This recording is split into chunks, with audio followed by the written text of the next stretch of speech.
the bell icon on the YouTube app and never miss another update.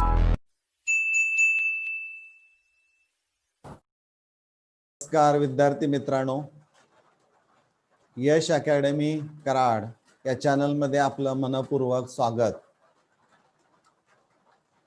या पूर्वीच्या व्हिडिओमध्ये आपण अल्डिहाइड्स, कीटोन्स, कार्बोक्सिलिक ऍसिड्स बद्दल माहिती आणि त्यांचं वर्गीकरण पाहिलेलं आहे. म्हणजे in the previous video you learn what are aldehydes, ketones and carboxylic acids and their classification, mainly based on the nature of the carbon skeleton. जे त्याच्या आधारे ते वर्गीकरण केलेलं होतं. Today in this video we are going to study the nomenclature of aldehydes, ketones and carboxylic acids. हे खूप मोठं असं नामकरण आहे. या नामकरणामध्ये सुरुवातीला आपण अल्डिहाइड्स आणि कार्बोक्सिलिक ऍसिड्स यांचं नॉमेनक्लेचर आपण पाहणार आहोत, because both are related to each other. आणि त्यामुळं इथं आपण अल्डिहाइड्स आणि कार्बोक्सिलिक ऍसिड्स यांचं नॉमेनक्लेचरचा अभ्यास इथं आपण करणार आहोत. In all there are two methods used to name the organic compounds. One is a common or trivial name system and second is a IUPAC name system. या सर्व तुम्हाला माहित आहेत कारण 11वीला याचा पूर्ण अभ्यास तुमचा झालेला आहे आणि त्यामुळं you are most familiar with trivial name system and IUPAC name system used for naming the organic compounds. आता या दोन पैकी आपण सर्वप्रथम कॉमन किंवा ट्रिव्हियल नेम सिस्टीमचा वापर करून दिलेल्या अल्डिहाइड्स आणि कार्बोक्सिलिक ऍसिड्स आणि नंतर अल्डिहाइड्स, कीटोन्स यांचं नामकरण किंवा नॉमेनक्लेचर कसं केलं जातं याचा विचार आपण सर्वप्रथम करणार आहोत. Common name or trivial name system for aldehydes and ketones. एक उदाहरण घेऊया म्हणजे तुमच्या लक्षामध्ये येईल की this is the structure HC double bond OH. This is an aldehyde. So this aldehyde on oxidation gives HC double bond OOH. Name of this structure is a formic acid, and this is the common name of formic acid, and this common name of formic acid is obtained from the natural source from which it is obtained. म्हणजे त्याचा नैसर्गिक स्रोत काय आहे त्यावरनं त्याचं नाव दिलेलं आहे हे आपल्याला पाहायला मिळतं. कारण यामध्ये this acid is extracted from red ants आणि लॅटिन भाषेमध्ये रेड अँट्स म्हणजे तांबड्या मुंग्या यांना आपण फॉर्मिका असं त्या लॅटिन भाषेमध्ये म्हटलं जातं.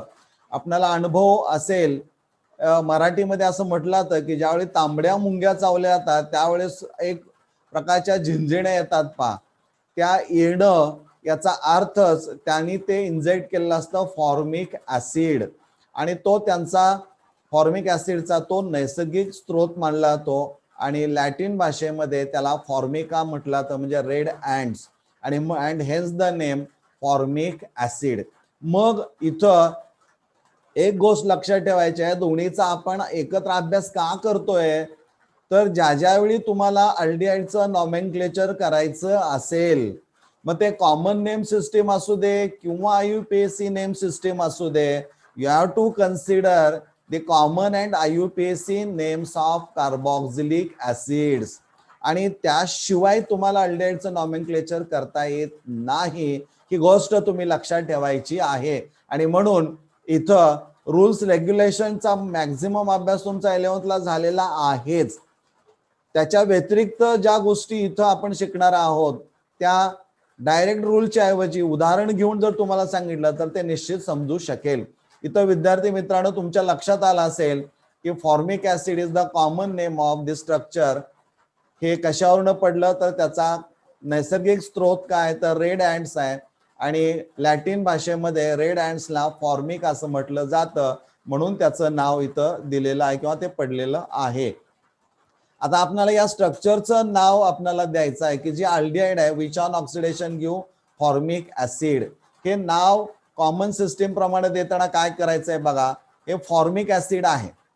तर या फॉर्मिक ऍसिड मधला ic acid is replaced by the suffix aldehyde. म्हणजे थोडक्यामध्ये काय, जो कार्बोक्सिलिक ऍसिडचं कॉमन नेम असणार आहे त्या कॉमन नेम मधला आयसी ऍसिड काढायचा and it is replaced by an aldehyde. आणि मग तुम्हाला ते जे नाव मिळणार आहे ते अल्डिहाइडचं नाव मिळणार आहे. म्हणजे इथं फॉर्मिक ऍसिड मधून आयसी ऍसिड रिप्लेस केला अल्डिहाइडनं तर तयार होईल फॉर्म अल्डिहाइड.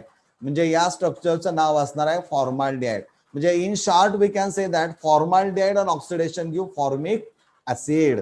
म्हणजे दोन्हीची एकत्र नावं तुम्हाला कन्सिडर करणं, म्हणजे अल्डिहाइडचं नाव घेताना तुम्हाला फॉर्मिक ऍसिडचा विचार करावाच लागतो. हे या उदाहरण तुमच्या लक्षामध्ये येईल. पुढचं उदाहरण आपण बघूया.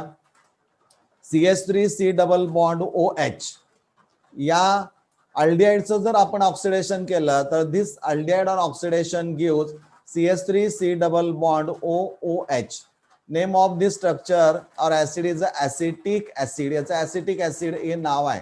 आता हे ऍसिटिक ऍसिड नाव कसं पडलंय पहा. This is the common name of this structure acetic acid and acetic acid is obtain from vinegar and the meaning of vinegar is acetum. म्हणजे हा लॅटिन वर्ड असणार आहे आणि म्हणून त्याचं नाव ऍसिटिक ऍसिड पडलेलं आहे. म्हणजे हे ऍसिटिक ऍसिड व्हिनेगार पासून मिळवलं जातं आणि त्या व्हिनेगारला लॅटिन भाषेमध्ये ऍसिटम असं म्हटलं जातं and hence the name acetic acid. आता आपल्याला हा ऍसिटिक ऍसिड ज्या अल्डिहाइड पासून मिळालेला आहे त्याचं नाव आपल्याला लिहायचं आहे. यासाठी आपल्याला काय करावं लागतं, तर हा ऍसिटिक ऍसिड आपण इथं घेतला, त्यातला आयसी ऍसिड काढला आणि अल्डिहाइड ठेवलं तर त्या अल्डिहाइडचं नाव इथं मिळतं ते असिटा अल्डिहाइड असणार आहे. So acetaldehyde on oxidation gives acetic acid. म्हणजे यासाठी आपल्याला या ऍसिडचं नॉमेनक्लेचर मग ते कॉमन असेल किंवा IUPAC असेल माहित असणं आवश्यक आहे. पुढचं उदाहरण बघूया. CH3CH2C double bond OH. म्हणजे इथं या अल्डिहाइडचं जर आपण ऑक्सिडेशन केलं तर this aldehyde on oxidation gives propionic acid and propionic acid is the first fat असं म्हटलं जातं, त्यामुळे त्याला प्रोपियोनिक ऍसिड असं म्हटलेलं आहे. मग आता आपण काय करायचं आहे, तर या प्रोपियोनिक ऍसिड मधून IC acid is replaced by an aldehyde. So this is an propionaldehyde. या स्ट्रक्चरचं नाव आहे प्रोपियॉन अल्डिहाइड. म्हणजे या पद्धतीनं कॉमन नेम्स की तुम्ही विचारात घ्यायची आहेत. पुन्हा एक स्ट्रक्चर बघूया. CH3CH2CH2C double bond OH. This is an aldehyde group or formyl group. This on oxidation gives CH3CH2CH2C double bond OOH. This is carboxylic acid आणि याचं नाव आहे butyric acid. And this butyric acid is obtain from the rancid butter. आणि बटरला ब्युटेरियम हा Latin भाषेमध्ये शब्द आहे आणि म्हणून त्याचं नाव ब्युटेरिक ऍसिड असं पडलेलं आहे. हे तुम्हाला माहित असायला पाहिजे. म्हणजे या स्ट्रक्चरचं कॉमन नेम ब्युटेरिक ऍसिड आहे. हे रॅन्सिड बटर की ज्याला लॅटिन भाषेमध्ये ब्युटिरम असं म्हटलं जातं त्यावरून ते पडलेलं आहे. आणि मग आता आपल्याला या अल्डिहाइडचं नाव लिहायचं आहे तर यातला आयसी ऍसिड काढायचा आणि इथं अल्डिहाइड ठेवायचा, म्हणजे तयार होईल ब्युटीर अल्डिहाइड. म्हणजे या पद्धतीनं butyraldehyde on oxidation gives butyric acid. आता काय लक्षात ठेवायचं शॉर्ट मध्ये पहा. The common name of aliphatic aldehyde is obtain from the common name of the acid, that is carboxylic acid, which it produces on oxidation. विद्यार्थी मित्रांनो, ज्या अल्डिहाइडचं oxidation होऊन जो ऍसिड मिळतो त्यातला काय करायचं आहे, द सफिक्स आयसी ऍसिड काढायचं आहे आणि तिथं अल्डिहाइड ठेवायचं आहे. दिस इज व्हेरी सिंपल. पण यासाठी तुम्हाला अल्डिहाइडचं नॉमेनक्लेचर करायचंय ना तर कार्बोक्सिलिक ऍसिडचं नॉमेनक्लेचर माहित असायलाच पाहिजे आणि म्हणून हा बदल एकत्रीकरण आपण केलेला आहे. आता आपण असं तुम्हाला स्ट्रक्चर दिलेत की सबस्टिट्यूटेड किंवा ब्रांच्ड अल्डेट्स किंवा ब्रांच्ड कार्बोक्सिलिक ऍसिड्स असणारे आहेत.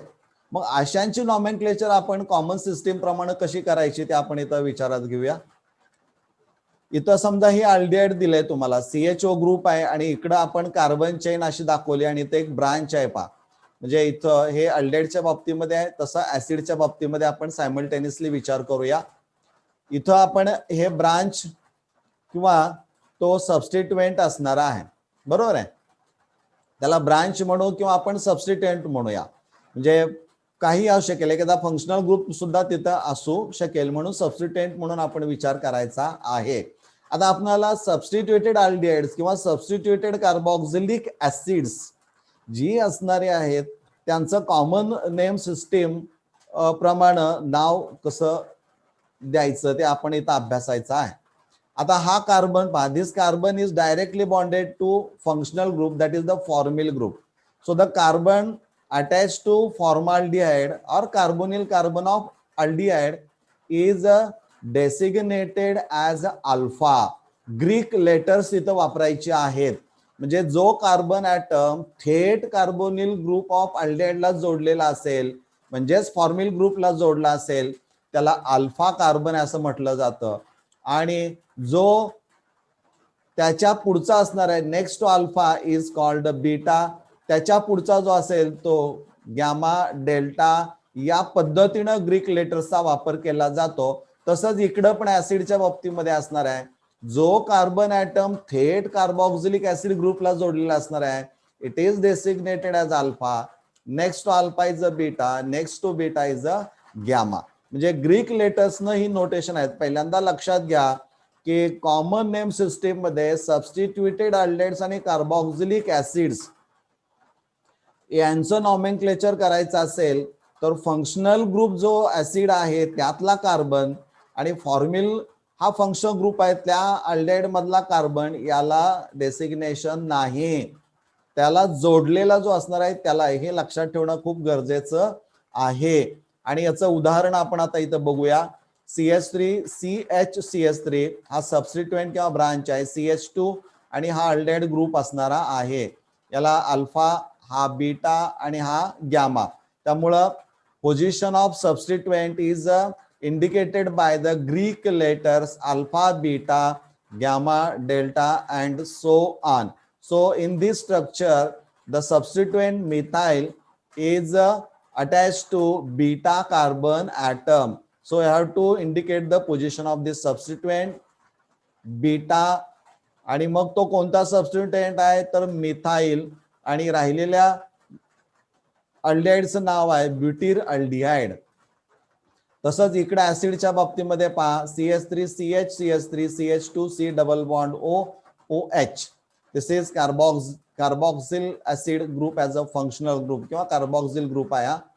मग आपण असा विचार करू, याला जोडलेला कार्बन अल्फा, त्यानंतर बीटा, त्यानंतर गॅमा.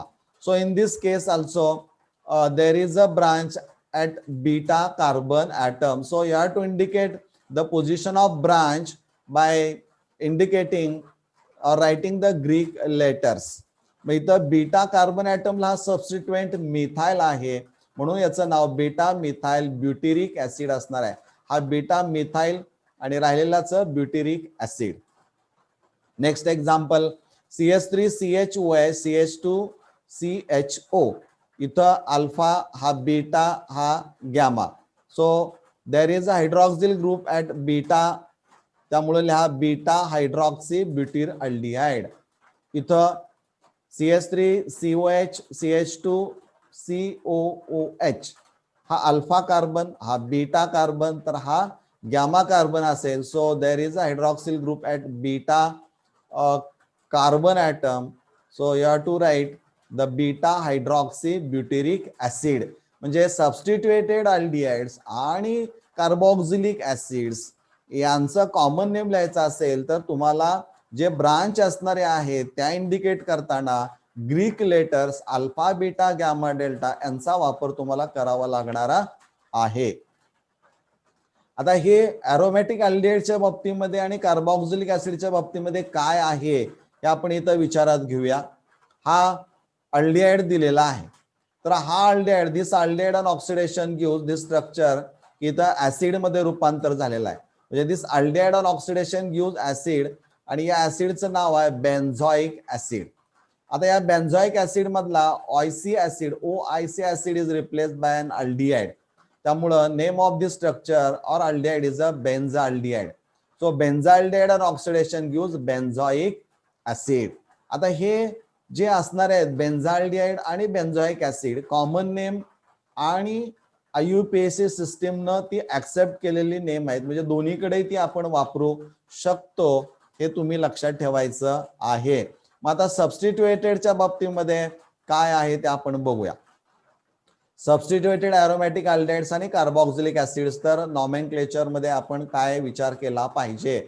त्यासाठी पहा इथं या बाजूला प्रायोरिटी ऑफ फंक्शनल ग्रुप दिलेला आहे. तुम्हाला माहित असायला पाहिजे, 11वीला तुम्ही अभ्यासलेला आहे, हे खूप महत्वाचं आहे. इथं प्रायोरिटी मध्ये पहा COH ग्रुप आहे, त्यानंतर SO3H आहे, त्यानंतर COR इस्टर आहे, ऍसिड क्लोराइड आहे, अमाइड आहे, सायनाइड आहे, अल्डिहाइड आहे, ketone, hydroxyl, NH2, carbon carbon double, त्यानंतर ट्रिपल, सिंगल, या पद्धतीनं पुढं ते असणार आहे. म्हणजे इथं जर दिलेल्या स्ट्रक्चर मध्ये 2 किंवा त्यापेक्षा जास्त जर फंक्शनल ग्रुप असतील तर तुम्हाला प्रायोरिटी ऑफ फंक्शनल ग्रुप जी ऑर्डर असणारी आहे ती ऑर्डर तुम्हाला लक्षात ठेवावीच लागेल किंवा ती असायलाच पाहिजे. त्याशिवाय तुम्हाला अशा सबस्टिट्युएटेड अरोमॅटिक कंपाऊंडची नावं लिहिताना अडचण येऊ शकते जर माहित नसेल तर. आता विद्यार्थी मित्रांनो इथं पहा, benzene is attached to 1 CHO that is aldehyde or formyl group and second hydroxyl group. आणि मग इथं जर आपण प्रायोरिटी ऑफ फंक्शनल ग्रुपची ऑर्डर जर पाहिली, इथं पोझिशन जर पाहिली तर अल्डिहाइड पहिल्यांदा येतं आणि नंतर मग OH येतो. त्यामुळे जो प्रायोरिटीनं हायर असणारा आहे, जो वर आहे त्याला लोएस्ट नंबर द्यायचा, म्हणजे कमीत कमी नंबर येईल अशा पद्धतीनं त्याला नंबरिंग करणं गरजेचं आहे. मग इथं 2 सबस्टिट्युएंट आहेत, एक लक्षात घ्या. आता इथं हा जो असणार आहे बेन्झाल्डिहाइड, ही गोष्ट लक्षात ठेवली पाहिजे. बेन्झाल्डिहाइडला आपण म्हणूया मोनो सबस्टिट्युएटेड बेन्झीन अल्डिहाइड, बरोबर आहे. एकच फंक्शनल ग्रुप जोडलेला आहे. ज्यावेळी एक फंक्शनल ग्रुप जोडलेला असतो त्यावेळी त्याच्या ऍडजसेंट कार्बन ऍटमला आपण आर्थो असं म्हणतो. ह्या 2 पोझिशन ज्या असणाऱ्या आहेत त्या आर्थो. नेक्स्ट टू आर्थो त्या 2 मेटा पोझिशन असणारे आहेत.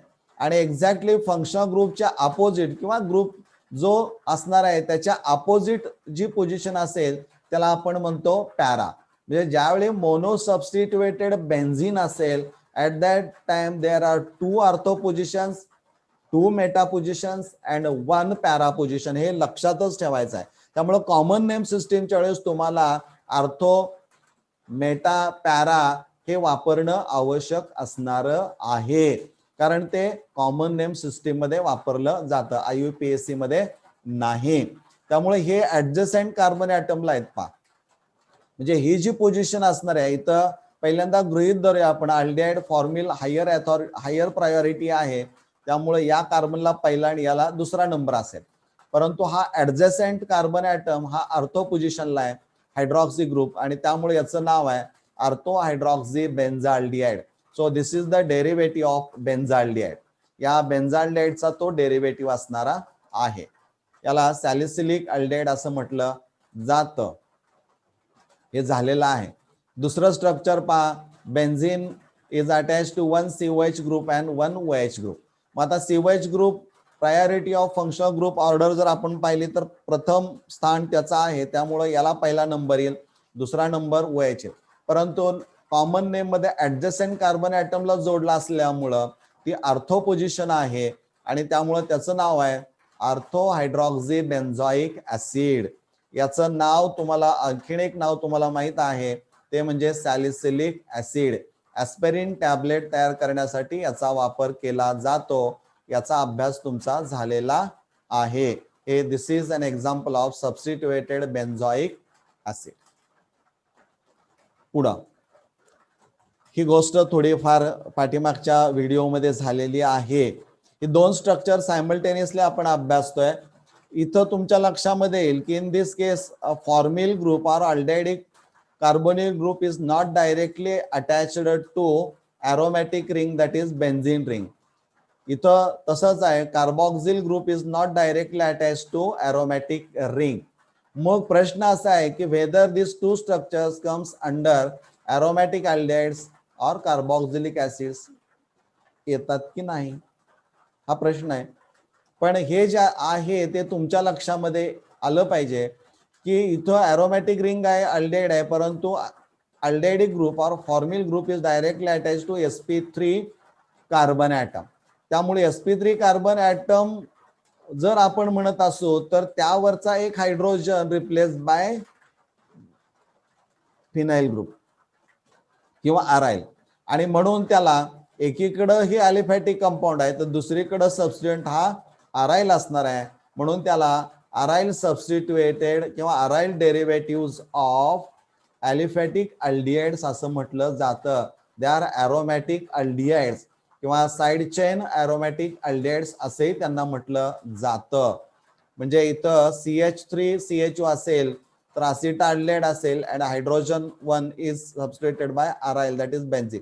त्यामुळे याचं नाव हा जो असणार आहे तो सॅच्युरेटेड कार्बन ऍटम किंवा sp3 हायब्रिडाइज्ड कार्बन ऍटम असणार आहे. Aryl derivative of aliphatic aldehyde, aryl derivative of aliphatic carboxylic acids. नाव फिनाइल असिटाल्डिहाइड, हा फिनाइल आहे आणि राहिलेला आहे तो असिटाल्डिहाइड आहे. इथं हा फिनाइल आहे आणि ऍसिटिक ऍसिड असणार आहे, म्हणजे aryl derivative of aliphatic carboxylic acids. Now second part, IUPAC nomenclature of aldehydes and carboxylic acids together. आता इथं तुम्हाला माहित असायला पाहिजे की aldehydes they are considered as the derivative of alkane. म्हणजे दिलेल्या अल्डिहाइडचं जर तुम्हाला नॉमेनक्लेचर IUPAC सिस्टीम प्रमाणे करायचं असेल तर सर्वप्रथम तुम्हाला ती अल्डिहाइड्स ही अल्केनची डेरिव्हेटिव्ह आहेत हे कन्सिडर करावं लागेल, आणि त्यावेळेस तो बदल करायचा आहे तो काय हे लक्षात ठेवणं मात्र आवश्यक आहे. आता इथं अल्केन आहे पहा, तर अल्केन म्हणजे IUPAC नॉमेनक्लेचर मध्ये ending E of alkane is replaced bye Al आणि तयार होईल अल्कॅनल. So according to IUPAC name system, aldehydes are named as alkanals. त्यांना अल्कॅनल्स असं म्हटलं जातं. म्हणजे ending E of alkane is substituted by Al. आता बाकीचे जे नियमावली असणार आहेत त्यातले की जे select the longest continuous chain of carbon atoms containing functional group, हे वाक्य ठरलेलंच आहे, यात काय बदल तुम्ही करू शकत नाही की जे 11वीला तुम्ही अभ्यासलेलं आहे. कार्बॉक्सिलिक ऍसिडच्या बाबतीमध्ये पण तसंच आहे. They are also considered as the derivative of alkane and the ending E of alkane is substituted by OIC, oic acid, and hence called alkanoic acids. बघा, E replaced by oic acid, alkanoic acid, carboxylic acids. E replaced by Al, alkanal aldehydes. म्हणजे हा दोन्ही मधला फरक लक्षात ठेवून मग आता आपण नॉमेनक्लेचर पाहणार आहोत. उदाहरण बघूया. HC double bond OH common name याचं फॉर्मल्डिहाइड असणार आहे. आता IUPAC नॉमेनक्लेचर तुम्हाला द्यायचं आहे तर पहिल्यांदा तुम्हाला काय करावं लागणार आहे, पॅरेंट अल्केन म्हणजे first of all you have to count the number of carbon atoms or select the longest continuous chain of carbon containing functional group that is the formyl group. सुदैवाने याच्यामध्ये चेन नाही, so the given structure contain only one carbon atoms, means it is derived from parent alkane methane. बरोबर आहे. Now replace E of methane by Al, you will get the name IUPAC name methanol. म्हणजे हा जो formaldehyde असणार आहे is a derivative of parent alkane methane and replace E of methane by Al, you will get the IUPAC name that is methanal. इतकं सोपं आहे ते.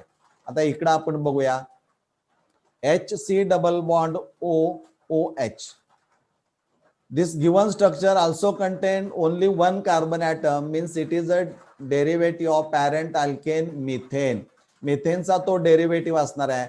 So replace E of methane by OIC acid, methanoic acid. Second example, CH3 C double bond OH.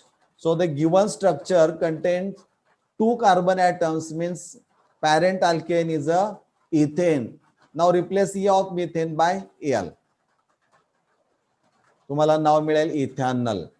इकडं CH3COOH. This structure contains two carbon atoms, so it is derived from parent alkane ethane. Now replace E of ethane by OIC acid. So the IUPAC name of this structure, acetic acid, is the ethanoic acid. CH3CH2COH. 1 2 3 3 carbon atoms आहेत यामध्ये, म्हणजे parent alkane असणार आहे propane. E of propane replace by L, त्यामुळे याचं नाव असेल propanal. तसंच CH3CH2COH ग्रुप आहे. Total carbon atoms in a given structure are 3, means it is a derivative of parent alkane propane. So replace E of propane by OIC acid, propanoic acid. Next one, हे substituent आहेत. इथं आपण बघूया आता CH3CHOH CH2CHO.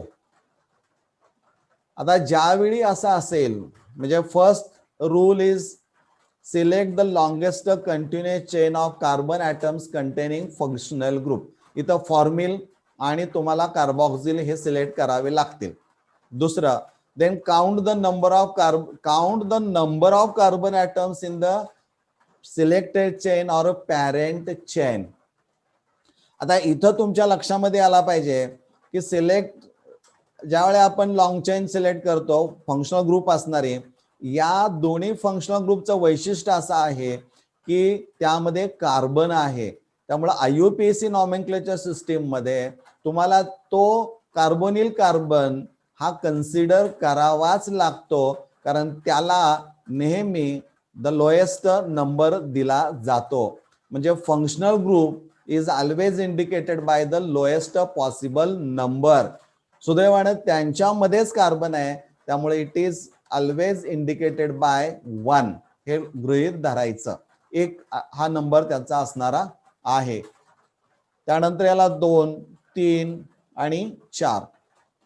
त्यामुळे given structure contain 4 carbon atoms, means it is derived from parent alkane butane. बरोबर आहे. Butane मधला ई काढला, ब्युटॅनल झाला. But this structure contain 1 substituent or group at carbon 3. त्यामुळं पोझिशन त्या सबस्टिट्यूटचे इंडिकेट करणं देखील गरजेचं आहे.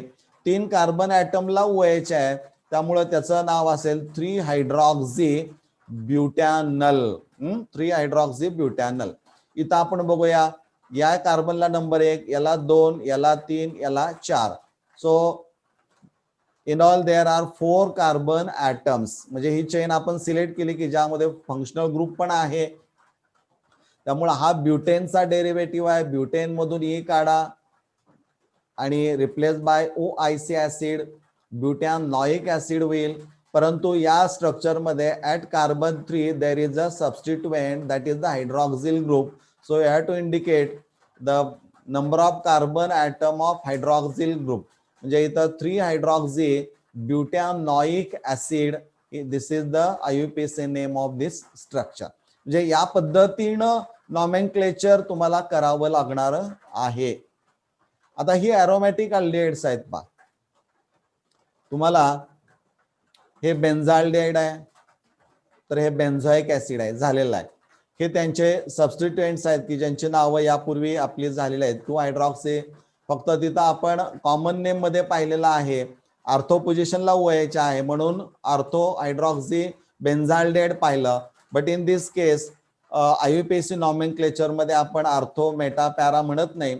त्यामुळे याला संलग्न असणारा कार्बन हा 2 नंबरचा आहे, कारण अल्डेहाइड ग्रुप हा हायर आहे, त्यामुळे always indicated by the lowest possible number. त्याला नंबर येईल 1, याला नंबर येईल 2, त्यामुळे 2 हायड्रॉक्सी बेन्झाल्डिहाइड. इथंही तसंच आहे पहा, या स्ट्रक्चर मध्ये higher priority goes to carboxyl group, so is indicated by the lowest possible number 1, and hydroxyl group is at carbon second, so the IUPAC name of this structure is 2-hydroxy benzoic acid. याला salicylic acid असं आपण म्हणतो, derivative of बेन्झोइक acid, याला सॅलिसिल aldehyde. ही दोन्ही structure पाठीमागच्या पूर्वीच्या topic मध्ये chapter मध्ये झालेली आहे. इथं 2 किंवा त्यापेक्षा जास्त, if 2 or more substituents are attached to benzene ring, त्यावेळेस जे नाव तुम्हाला त्या स्ट्रक्चरचं द्यावं लागणार आहे, त्यावेळेस तुम्हाला त्यामध्ये असणारे फंक्शनल ग्रुप त्यांची प्रायोरिटी काय आहे ही माहीत असणं गरजेचं आहे. ती लिस्ट इथं आपण पुन्हा एकदा तुमच्या समोर ठेवतोय, म्हणजे नाव याचं लिहित असताना कुठं अडचण येणार नाही. पहिलं स्ट्रक्चर पहा, CHO फॉर्म्युला आहे, इथं आहे. CH3 इथं दिसत नाही, शेवटी आहे. OH त्यानंतर अल्डेहाइड नंतर येतो, म्हणजे याचा अर्थ हायर पोझिशन, हायर प्रायोरिटी जे असणार आहे, प्रायोरिटी गोज टू अल्डेहाइड. त्यामुळं लोएस्ट पॉसिबल नंबर इथं 1 येईल, याला 2 येईल, याला 3 येईल, याला 4, म्हणजे 4 हायड्रॉक्सी 3 मिथाइल. म्हणजे इथं हा मिथाइल आहे, तर हा हायड्रॉक्सिल ग्रुप आहे. नाव you have to follow the alphabetical order, कारण 2 वेगळे आहेत नाव. पोझिशन जरी 3 आणि 4 असल्या तरी मिथाइल आणि हायड्रॉक्सी असल्यामुळं अल्फाबेटिक ऑर्डरचा विचार जर केला तर H कम्स फर्स्ट, आणि त्यामुळे याचा नंबर जरी जास्त असला तर अल्फाबेटचा वापर केल्यामुळं आपल्याला लिहिताना याचं नाव कसं लिहावं लागेल पहा, 4 hydroxy 3 methyl benzaldehyde. Number and name always separated by putting hyphen, that is dash. इथं पण नंबर आणि नेम हे सेपरेट करताना हायफनचा वापर केलेला पाहायला मिळतो. दुसरं स्ट्रक्चर पहा, इथं 1 2 3 4 हायर पोझिशनला आहे, त्यामुळे 1 नंबर. इथं हा हायड्रॉक्सी आहे, तर हा इथं मिथाइल आहे, त्यामुळे याचं IUPAC नेम लिहिताना 3 हायड्रॉक्सी 4 मिथाइल बेन्झाल्डिहाइड असं असणार आहे. याचा आपण बघूया, खूप इंटरेस्टिंग आहे. इथं अल्डेहाइड फॉर्मिल ग्रुप आहे आणि ऍसिड पण आहे, कार्बॉक्सिल. आता या दोन्हीची तुलना जर केली तर COH इथं आहे पहा, फर्स्टच आहे, आणि नंतर त्यानंतर खाली अल्डेहाइड आहे. म्हणजे याचा अर्थ प्रायोरिटीनं विचार जर केला तर याला 1 नंबर येईल आणि याला 2 नंबर येईल, बरोबर आहे. आणि ज्यावेळी सबस्टिट्युएंट हा फॉर्मिल ग्रुप असेल, म्हणजे अल्डेहाइड ग्रुप असेल, त्यावेळी त्याला फॉर्मिल असं म्हटलं जातं. त्यामुळे या स्ट्रक्चरचं नाव आहे 2-फॉर्मिल बेन्झोइक ऍसिड, 2-फॉर्मिल बेन्झोइक ऍसिड. इथं पहा, in this case aldehyde group is directly bonded to alicyclic compound, that is cyclohexane, and when directly attached to cyclic or alicyclic compounds, त्यावेळेस carbaldehyde is added after the full name of alicyclic compound or cycloalkane. म्हणजे सायक्लोअल्केनचं पूर्ण नाव लिहिल्यानंतर त्याला जोडून पुढे लगेच तुम्ही carbaldehyde हे नाव लिहायचं आहे. त्यामुळे याचं नाव पहा, हे एवढं जर पाहिलं तर सायक्लोहेक्झेन असणार आहे, सायक्लोहेक्झेन कार्ब अल्डिहाइड. म्हणजे अल्डिहाइड साठी कार्बाल्डिहाइड हे वापरलेलं आहे. ऍसिडच्या बाबतीमध्ये काय बघूया, इथं हे सायक्लोहेक्झेन कार्बॉक्सिलिक ऍसिड असं म्हटलं जातं.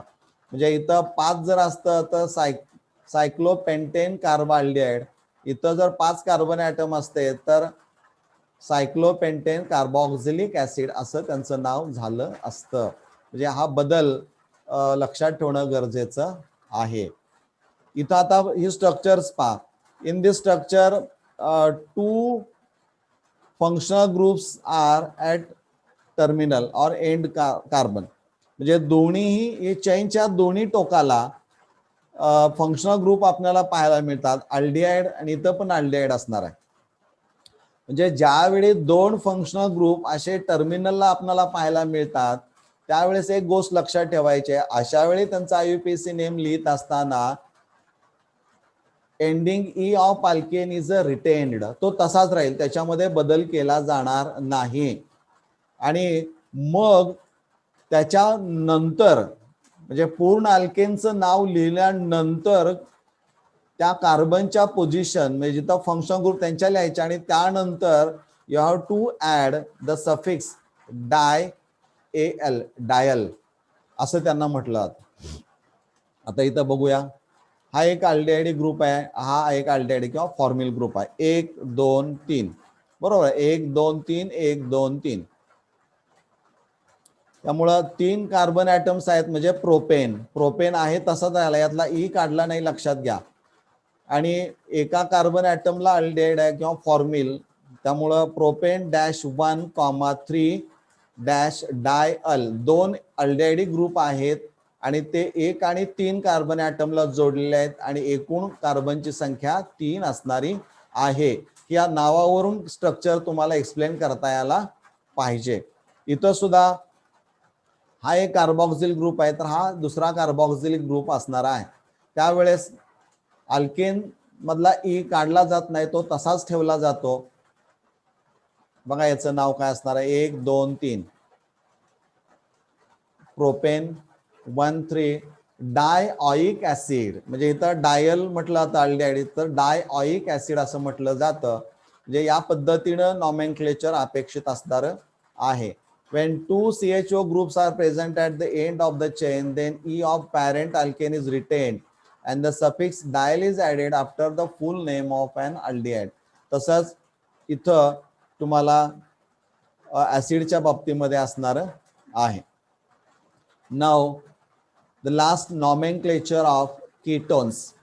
कीटोन्सचं नॉमेनक्लेचर हे स्वतंत्रपणे आपण विचारात घेतलेला आहे. Common name and IUPAC name दोन्ही एकत्र विचारात घेणार आहोत. हे पाच structure common name IUPAC name 3 columns इथं आहेत. हे ROR किंवा RCOR हे स्ट्रक्चर दिलंय, त्याला commonly known as a dialkyl ketone. हे 2 अल्काइल ग्रुप कार्बोनिल ग्रुपला जोडले, त्यामुळे dialkyl ketone. And according to IUPAC name system, ketones are considered as the derivatives of alkane, so ending E of alkane is replaced by ONE and hence called alkanone किंवा alkanones असं म्हटलं जातं. उदाहरण पहा, CH3 C double bond O CH3 तर दिलेला आहे. कार्बनची संख्या पहा 1 2 3. पण आता याच्यामध्ये काय कॉमन नेम आपल्याला पाहायचा आहे. In this structure two methyl groups are attached to carbonyl carbon, both are identical. So when two identical groups are attached to carbonyl carbon, then prefix di is used. Di, then write the name of alkyl group methyl and add second word as a ketone. म्हणजे ज्यावेळी symmetrical ketone असेल त्यावेळेस दोन शब्दांमधून, अक्षरांमधून नव्हे, 2 शब्दांमधून आपल्याला ते लिहावं लागेल. पहिला डाय मिथाइल असेल आणि दुसरा कीटोन असणारा आहे. Now IUPAC name of this dimethyl ketone 1 2 3.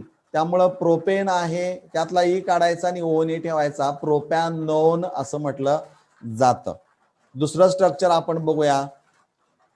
Carbonyl कार्बनला एकीकडं methyl group आहे तर दुसरीकडं इथाइल आहे. So this is an example of unsymmetrical ketone. मग मिथाइल आणि ethyl two are different. So while writing the common name of such unsymmetrical ketones, you have to use the alphabetical order. मग alphabetic order मध्ये which comes first, M or E, तर E comes first. आणि त्यामुळे याचं नाव लिहिताना पहिल्यांदा ethyl लिहा, नंतर मिथाइल लिहा, and then add third word as a ketone. विद्यार्थी मित्रांनो, तुमच्या लक्षात आला असेल की तर डाय अल्काइल ही जनरल टर्म आहे, पण 2 अल्काइल ग्रुप वेगळे असतील तर त्या अल्काइल ग्रुपची नावं अल्फाबेट्स प्रमाणे स्वतंत्र लिहायची आहेत आणि तिसरा शब्द हा कीटोन लिहायचा आहे. आणि सारखे असतील तर दुसरा शब्द हा कीटोन असणार आहे. हा महत्वाचा फरक तुम्ही लक्षात ठेवणं आवश्यक आहे. आता IUPAC नॉमेनक्लेचर मध्ये तुम्हाला माहित आहे की हा carbonyl carbon is a functional group आणि त्यामुळं याची पोझिशन लोएस्ट नंबर त्याला दिला गेला पाहिजे. त्यामुळं नंबरिंग आपण इकडून जर केलं 1 2 3 4 त्यामुळं एकूण कार्बनची संख्या 4 आहे. So it is a derivative of parent alkane butane. नाव replace E of butane by ONE butanone. But you have to indicate the position of carbonyl carbon. तो फंक्शनल ग्रुप हा मध्येच येत असल्यामुळं तो कन्सिडरच करायचा आहे. म्हणजे इथं 2 कार्बन ॲटमला तो फंक्शनल ग्रुप आहे, त्यामुळं ब्युटेन मधला E काढायचा, तिथं ONE लिहायचा. परंतु ONE किती कार्बन ॲटमला आहे तर 2, त्यामुळं butane -2 -ONE. This is the correct IUPAC name. Now next structure, in this structure CH2CH3 that is 2 ethyl groups are attached to carbonyl carbon. So this is an example of simple or symmetrical ketone. 2 identical groups are attached. So write di, then write the name ethyl and then add second word as a ketone. So common name of this structure is diethyl ketone. आता numbering द्यायचं आहे आपल्याला. या carbonyl कार्बनला कमीत कमी number येईल या पद्धतीने नंबरिंग केला तर 1 2 3 1 2 3 कसे केलं तर कार्बोनिल कार्बनला कमीत कमी 3 नंबर येतोय. 1 2 3 4 आणि 5. So it is a derivative of pentane. Now replace E of pentane by ONE, but you have to indicate the position of ONE, that is carbon oxygen double bond and it is a 3. त्यामुळं नाव लिहिताना पहा, pentane मधला E काढला -3-ONE, म्हणजे 5 carbon आहेत. तिसऱ्या पोझिशनला carbonyl group असणारा आहे. पुढे आणखीन काही उदाहरण बघूया. CH3 C double bond O CH2 CH2 CH3. Common name द्यायचा आहे, मिथाइल आहे आणि हा N प्रोपाइल आहे पहा. त्यामुळे याचं नाव काय येईल पहा, N. हा मिथाइल तर N प्रोपाइल. ज्यावेळी कॉमन लिहायचं आहे कॉमन नेम त्यावेळी N वगैरे असं आपण किंवा विचारात घ्यायचं नाही आणि त्यामुळे याचं नाव बघा मिथाइल N प्रोपाइल कीटोन असणार आहे. IUPAC ला नंबरिंग आपल्याला इथून द्यावं लागेल 1 2 3 4 5. हा पण पेंटेनचा डेरिव्हेटिव्ह आहे, पेंटॅनोन असेल, बट इथं carbonyl group is at carbon 2, त्यामुळं याचं नाव आहे पेंटेन 2ONE. इथं बघूया आता. या स्ट्रक्चर मध्ये मात्र बदल झालेले दिसतोय. In this structure there are 2 carbonyl groups, 2 functional groups आहेत पहा. अशा वेळेस अल्केन जो असणार आहे त्यातला एंडिंग E बदलायचा नाही, तो तसाच ठेवायचा आहे. आणि मग कार्बनची संख्या मोजा 1 2 3 4 5 पेंटेन. मग नंबरिंग आपल्याला कार्बोनिल कार्बनला द्यायचा आहे. इकडून गेला तर 2 नंबर आहे, इकडून गेला तरी 2 नंबर आहे. 2 3 4 5. 1 आणि 4 ला कार्बोनिल ग्रुप आहे, त्यामुळे याचा कॉमन नेम नाही तर याचं डायरेक्ट IUPAC नेम आहे. पेंटेन आहे तसा E राहिला. -1 एका कार्बनला सॉरी तर 2 4 याला पाहिजे. 2 4 डायॉन असं नाव असणार आहे. इथं करेक्शन करायचे आहे. Pentane 2 4 dione instead of 1 you have to write the 2, कारण 2 कार्बन ॲटमला CO आहे आणि 4 ला आहे. पुन्हा एकदा सांगतो, इथं पेंटेन 2 4 डायॉन अशा पद्धतीचं करेक्ट IUPAC नेम असणार आहे. करेक्शन करून घ्यायची आहे. त्यानंतरचं पुढचं एक्झाम्पल आहे CH3 C double bond O CH2 C double bond OH. म्हणजे इथं हा कार्बोनिल ग्रुप किंवा कीटॉनिक ग्रुप किंवा ऑक्झो ग्रुप आहे आणि हा अल्डेहाइड ग्रुप असणार आहे. म्हणजे दिलेल्या स्ट्रक्चरमध्ये 2 वेगळी फंक्शनल ग्रुप्स आहेत पहा. मग इथं प्रायोरिटी तुम्ही पाहिला असेल, अल्डेहाइडला पहिलं प्राधान्य आहे, नंतर मग कीटोन आहे किंवा ऑक्झो ग्रुप आहे. त्यामुळं हा सबस्टिट्युएंट म्हणून विचारात घेणं गरजेचं आहे. त्यामुळं या कार्बनला 1 नंबर, याला 2 नंबर, याला 3 नंबर, याला 4 नंबर ब्युटेनचा डेरिव्हेटिव्ह असणारा आहे. पण कार्बन 3 वर C डबल बॉन्ड आहे, त्याला सबस्टिट्युएंट ज्यावेळी असेल त्यावेळेस ऑक्झो असं म्हटलं जातं. त्यामुळे याचं करेक्ट नेम आहे 3-ऑक्झो ब्युटॅनल. या पद्धतीनं IUPAC आणि कॉमन नेम्स तुम्ही लिहिणं गरजेचं आहे. समजा तुम्हाला असा प्रश्न दिला की नेम द फॉलोइंग कंपाऊंड, हे स्ट्रक्चर्स दिले आहेत आणि यांची नावं तुम्हाला लिहायची आहेत, तर त्यासाठी काय करावं लागेल पहा. If one of the group attached to the carbonyl carbon is an aryl group, carbonyl कार्बनच्या 2 व्हॅलन्सी पैकी एक व्हॅलन्सी जर अराइल ग्रुप म्हणजे फिनाइल ग्रुप जर तिथं असेल, एरोमॅटिक रिंग जर असेल, तर then the ketones are also named as a phenones, त्यांना फिनोन्स असं म्हटलं जातं. Name of such compound is obtain by adding the word phenone after the R C, इथं पुन्हा एक बॉन्ड आहे डबल बॉन्ड ओ, म्हणजे एका व्हॅलन्सीला इथं पहा, एका व्हॅलन्सीला अराइल ग्रुप जोडलेला आहे आणि दुसरी व्हॅलन्सी जी असणारी आहे ती आर न जोडली, अल्काइल ग्रुप असेल किंवा तिथं पण अराइल असेल, पण एक किमान अराइल असेल त्यावेळेस मात्र किमान एक अराइल असेल त्यावेळेस त्यांना फिनोन शेवटी शब्द हा लिहिला जातो, हे आपण इथं विचारात घ्यायचं आहे. आता इथं आपण बघूया, हा CH3C double bond O, RC इतर single bond double bond O, म्हणजे CH3CO आणि हा अराइल ग्रुप आहे, त्यामुळे याचं ॲसिटो एवढ्याचं नाव आहे आणि यासाठी फिनोन म्हणजे याचं नेम आहे ॲसिटोफिनोन, किंवा दुसरं नाव आहे methyl phenyl ketone, methyl phenyl ketone. इकडं काय होतंय बघूया, इथं अराइल 2 आहेत पहा, त्यामुळे याचं नाव आहे बेन्झो आणि फिनोन, बेन्झोफिनोन किंवा डायफिनाइल कीटोन असं म्हटलं जातं. ही जी स्ट्रक्चर्स आहेत ती अलिसायक्लिक कंपाऊंड्स आहेत, बॉन्डलाईन स्ट्रक्चर आहे पहा, इथं CH2 सगळीकडे पाहायला मिळते, याला बॉन्डलाईन स्ट्रक्चर आपण म्हणतो, तुम्ही अभ्यासलेली आहेत यापूर्वी, त्यामुळे याचं नाव आहे सायक्लोहेक्झेन. आता या स्ट्रक्चरमध्ये तुमच्या लक्षात येईल की एका कार्बनला कार्बोनिल ग्रुप इथं आहे, फंक्शनल ग्रुप आहे, मग अशा वेळेस E of cycloalkane is replace by ONE, त्यामुळे याचं नाव असणार आहे सायक्लोहेक्झॅनोन, याचं नाव असणार आहे सायक्लोहेक्झॅनोन. आणि मग याला जर आणखीन काय सबस्टिट्युएंट असतील तर या कार्बनला, कार्बोनिल कार्बनला नंबर जाईल 1, नंतर 2, नंतर 3, नंतर 4, या पद्धतीनं ते असणार आहे. इकडून जर आपण दिलं तर हा सबस्टिट्युएंट इथं राहतो, त्यामुळे क्लॉकवाईज डायरेक्शन नंबरिंग देणं केव्हा योग्य असणार आहे. त्यामुळे इथं हा हायड्रॉक्सी आहे आणि हा मिथाइल आहे, त्यामुळे याचं नाव 4 हायड्रॉक्सी 2 मिथाइल सायक्लोब्युटेन. म्हणजे अशा पद्धतीनं दिलेल्या अल्डिहाइड्स असतील, केटोन्स असतील किंवा कार्बॉक्सिलिक ऍसिड असतील, यांची IUPAC आणि कॉमन नेम्स लिहिताना या रूल्सचा वापर करणं तुम्हाला जमायला पाहिजे आणि जमेल याची मला खात्री आहे. हे नॉमेनक्लेचर खूप मोठं असलं तरी हा टॉपिकच सर्व टॉपिक मध्ये खूप मोठा आणि महत्त्वाचा सर्व परीक्षांच्या दृष्टीने असल्यामुळं डिटेल्स घेणं हे आवश्यक मला वाटलं, म्हणून सगळ्या डिटेल्स ह्या आपल्या समोर ठेवलेल्या आहेत. निश्चित तुम्हाला हा व्हिडिओ आवडेल याची मला पूर्ण खात्री आहे. धन्यवाद.